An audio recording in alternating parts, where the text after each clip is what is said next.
आपको लिए चलेंगे शहर कायद कराची, जहां पर कश्मीर में इंसानी हकूक की पामाली के हवाले से बैनुल अक़वामी कॉन्फ्रेंस जारी है। इस वक्त सदर डॉक्टर आरिफ अलवी खिताब कर रहे हैं। Chairman Dada Bhai foundation and centre for peace, security and development studies, mister Syed Mohammad Ali Sahab, many retired ambassadors sitting here, diplomats, scholars, ladies and gentlemen, assalamu alaikum. I must thank first of all those who have come from England and from abroad to attend this seminar, and I am very grateful.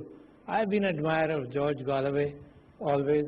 I have heard him since decades almost, and he is one person who has spoken about the Muslim cause in a manner where I believe Muslims should also have been speaking internationally. So thank you, George, for doing a splendid job and being our advocate in the world. Thank you.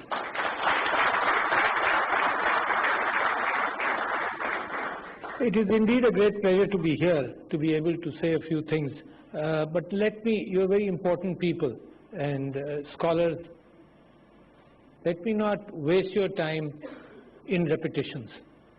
Therefore, let me summarize first. What I need to say definitely is the condemnation of Indian action as far as Kashmir is concerned, and Indian action throughout India when it is suppressing its minorities, but especially in Kashmir, the human rights violation, the use of pellet guns, the fact that women have been raped, the fact that 100,000 people have been killed, the fact that more than 900 Indian soldiers are there to try and maintain peace, and the fact that the promises made to the Kashmiri people have been overrun by their bulldozers and by their tanks.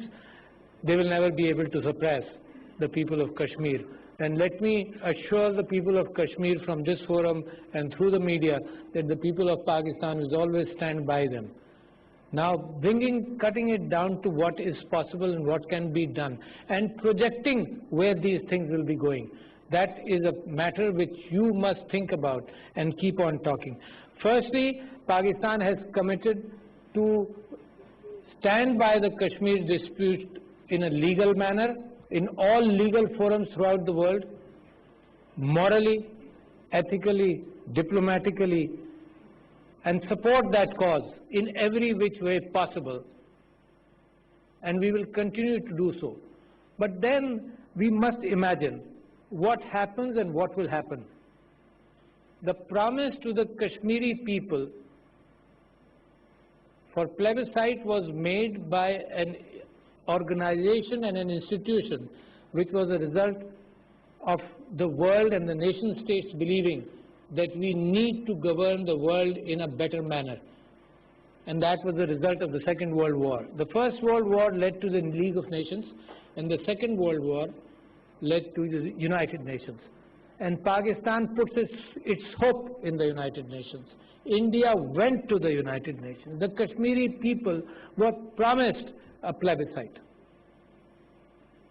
But I believe, over experience, over the last so many years, that it has become a forum of vested interest where humanity and where illegal occupations have been either ignored or maybe at times have been encouraged.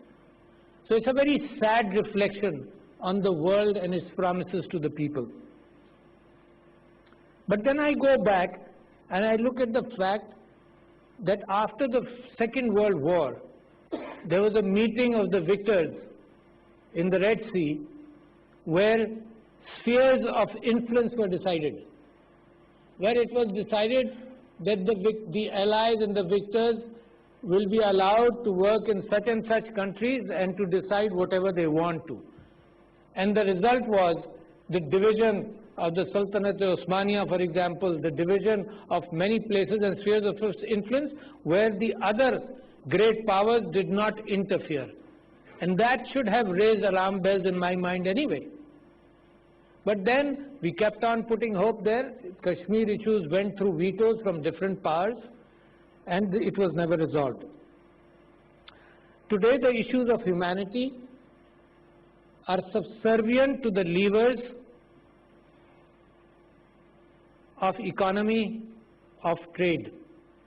Decisions are made opinions formulated, the role of the United Nations comes up wherever big powers want to have a solution.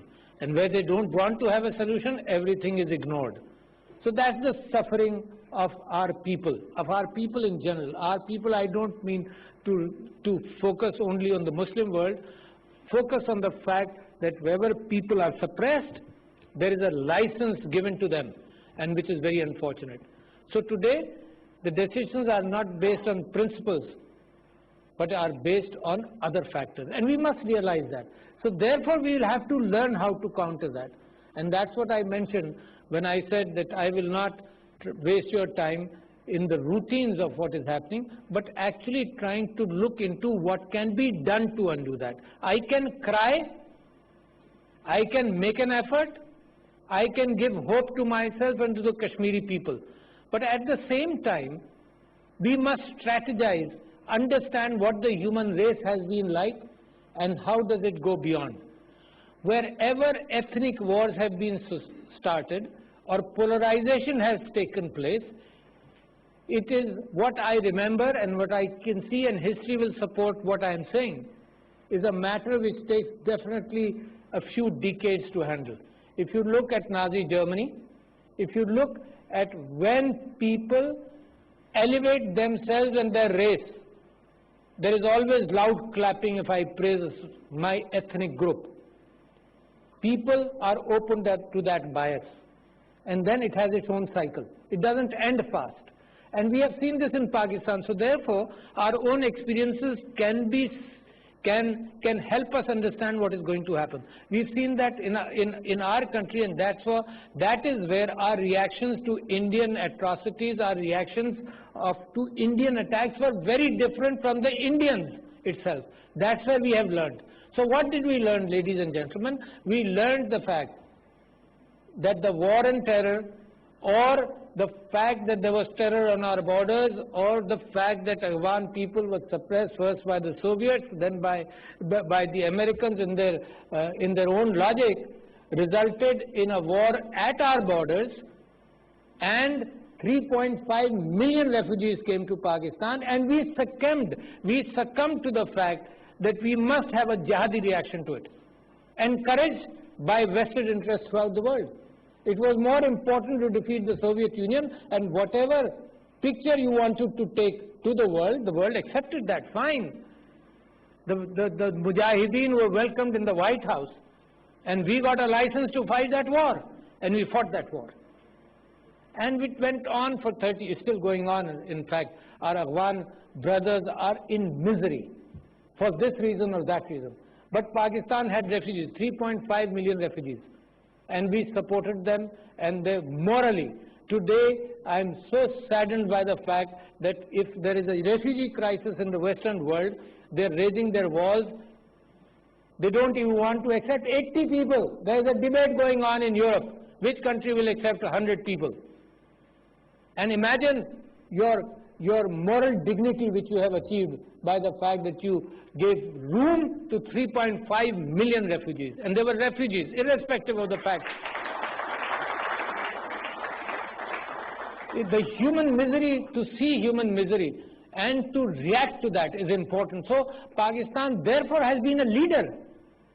Today, my brother country, Syria, is holding 3.5 million refugees from the war in Syria, Egypt, Turkey. And I can understand the fact that what is the price being paid by them, but that is handling human misery. Today, Bangladesh has Rohingya refugees.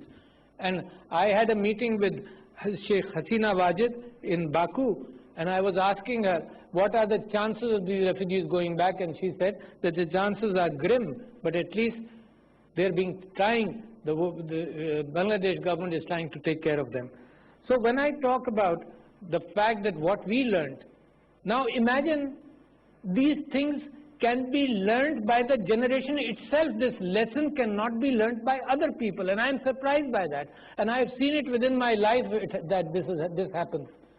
And I just gave an example today that when I went to study in the US in the 70s, doing my master's at Michigan, I was very hopeful that the Americans have learned from Vietnam. And they will never forget that lesson. And when the Soviet Union went to Afghanistan, it was the Americans and the whole Western world which was saying, now the Soviet Union will learn its lesson. But lo and behold, what happened was that when the Soviet Union went to Afghanistan, into Afghanistan, and 10 or 15 years later, true, one generation had passed, promptly the Americans forgot their lessons and started interfering in the entire world. Do you think this is a coincidence that the misery in which the Middle East is in? Imagine the media when you talk. When you come to solutions, you must talk of world opinion and how can it be modulated. Imagine the weapons of mass destruction, the argument which was sold to the world. Imagine that. Can we fight that propaganda war? And the propaganda war is getting bigger and bigger. It's not the television only which is now doing propaganda war. It's the social media today which is able to modulate opinions in voting constituencies in the world. By releasing information, by releasing fake news, I heard, and I'm glad that this forum talked about fake news, by releasing fake news. Imagine that our opinion can be modulated. Our lives are simple. Human race cannot change all of a sudden.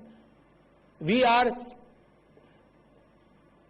hardwired into being biased, all of us. We have our own experiences and we wear the chashma or the chashma of our experiences and then look at everything. Very few people, even the judges on which we place everything there and hope that they look at things without bias, it is in human nature to look at things with bias. And therefore, the human nature is being exploited today in the world. The humanity is being exploited. You see, all arguments. Imagine selling democracy through the barrel of the gun and trying to change societies through the barrel of the gun. And realizing after millions have died, 30 years down the road, it can't be done. So, thank you very much, we are out. But what happened? Are there no war crimes? Are there no war crimes trials anymore? Crimes are going around, crimes are happening. And in that context, let me then come back to what is happening in my immediate vicinity. What is happening in Kashmir is not, now that is where you look at the chessboard of those of you who have played chess and understood that looking at strategy is, you imagine what the others are thinking and what is happening. When Garry Kasparov lost to the Deep Blue computer in chess in I think 2001 or 2000, he said that this computer, I used to see the reaction of my opponent. This computer, I am glad, the only thing I got out of that was this computer was not happy at winning.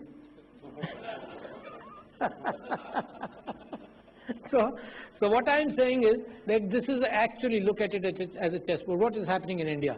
And I've gone through it. I've gone through it in Karachi. All of you are from Karachi, most of you. I've gone through it in Karachi, where I expected that ethnic arguments will end in 5 years. The logic was there. The logic was not there. Huzur Akram sallallahu alaihi wasallam said in his Akhri khutbah that the difference between an Arabi and Ajami I am closing today. I am ending it forever. But he ended it. But it is not in human nature to end it in that way. So therefore, we went through those battles in Karachi and it didn't end in 5 years, it ended in 30 years. We polarize ourselves in society to fight the Afghan war. And that polarization itself took 30 years. There are still remnants around. So what is happening in India? Now come back to what is happening in India. You remember the late Khushwant Singh. I'm sure a lot of you do. He wrote a book in 2003, The End of India. And it's a very interesting book. It's a very small book, but very interesting. And he says that it is not Pakistan which will destroy India. It is India which itself will destroy from inside. India will destroy itself. That's what he said. And he's not talking about physical destruction, he's talking about a moral destruction. India claimed to be a secular state. We did not claim to be a secular state. We claimed to be an Islamic state, but with the principle that all minorities have the same rights, what Qaid-e-Azam elaborated on. India claimed to be a secular state, and since then, it is striking at its own foundations all the time. So what is happening in India? There is a significant change in their thinking.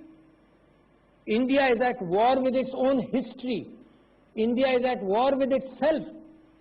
It doesn't know how to acknowledge the fact that the Muslims came to India and ruled over it in the traditional manner where what used to happen in those centuries. The Muslims ruled India in that manner. It wants to tear those pages out of that history. And it wants to hold the Muslims of India today responsible for what happened in the last 300 or 400 years. Cannot happen. How long can the Muslims of India keep on apologizing? And they don't need to apologize. But they're being forced to apologize. For those of you who read international papers, there's a recent article written in Washington Post, I forget the author, of the lady from Bombay. And she writes how miserable she feels to be living in India. She's outside of India and therefore she could write that. My relatives are in India and I know what they're going through. So, look at what is happening to the minorities. It's not the Muslims of India alone. The Sikhs were slaughtered in '93 in Delhi. That is how narrow-minded when you talk about a racial divide, when you talk about a serious religious divide, when you talk about saffronization of India, you will always come across these kind of reactions. The Muslims in different areas have had riots against them. And you know, it takes a lot of time and a lot of effort. In fact, it almost takes a generation for a person to start doing small jobs, small work, open up a small shop.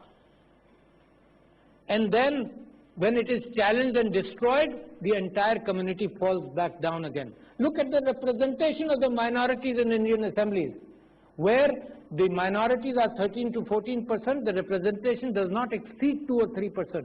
Who talks about them? Look at the Babri Masjid verdict, where everybody hoped in India that there should be some compromise, where there is no evidence that a mandir was destroyed, where there is no evidence that the place was the Janam Bhumi of Ram. Only the fact that there was a structure there which had some ethnic Indian roots, only that. Imagine only in 1949 some idols were placed in the Babri Masjid and therefore it was sealed. And since then the Muslims lost every case in the Supreme Court of India, every case, until finally when a settlement came, the settlement came in a very one-sided.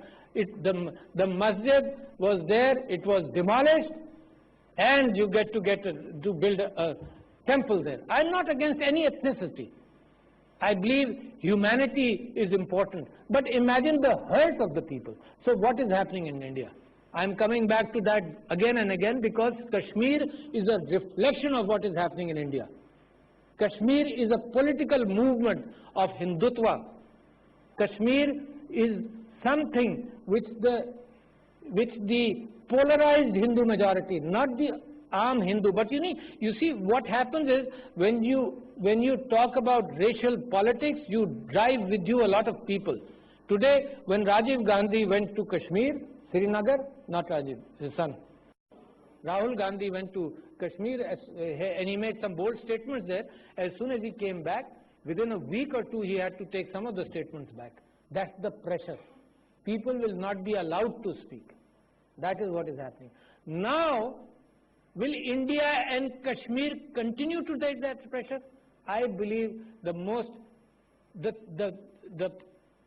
fact that the Muslims and the minorities will react, I think this is something which we will have to put a piece on the chessboard, which we say that it is indeterminate, but looking at world history, I am sure there will be a resistance to what is happening. You can't take it, they can't take it lying down. They've never taken it lying down.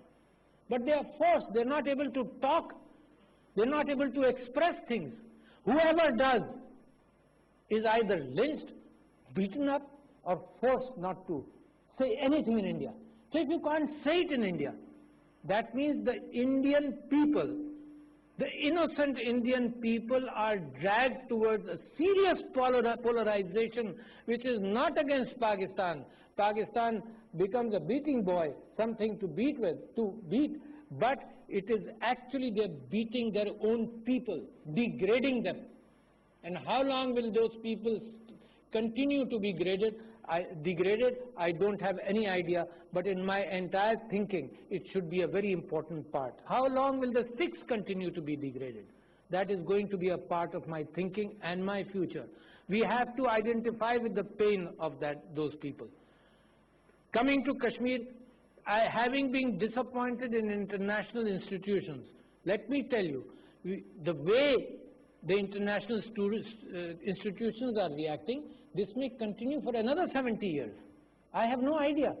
I met Prince Charles in Tokyo, and we talked about a lot of things, and he was going to Delhi, and I brought his attention to Kashmir, and he brought my attention to Brexit.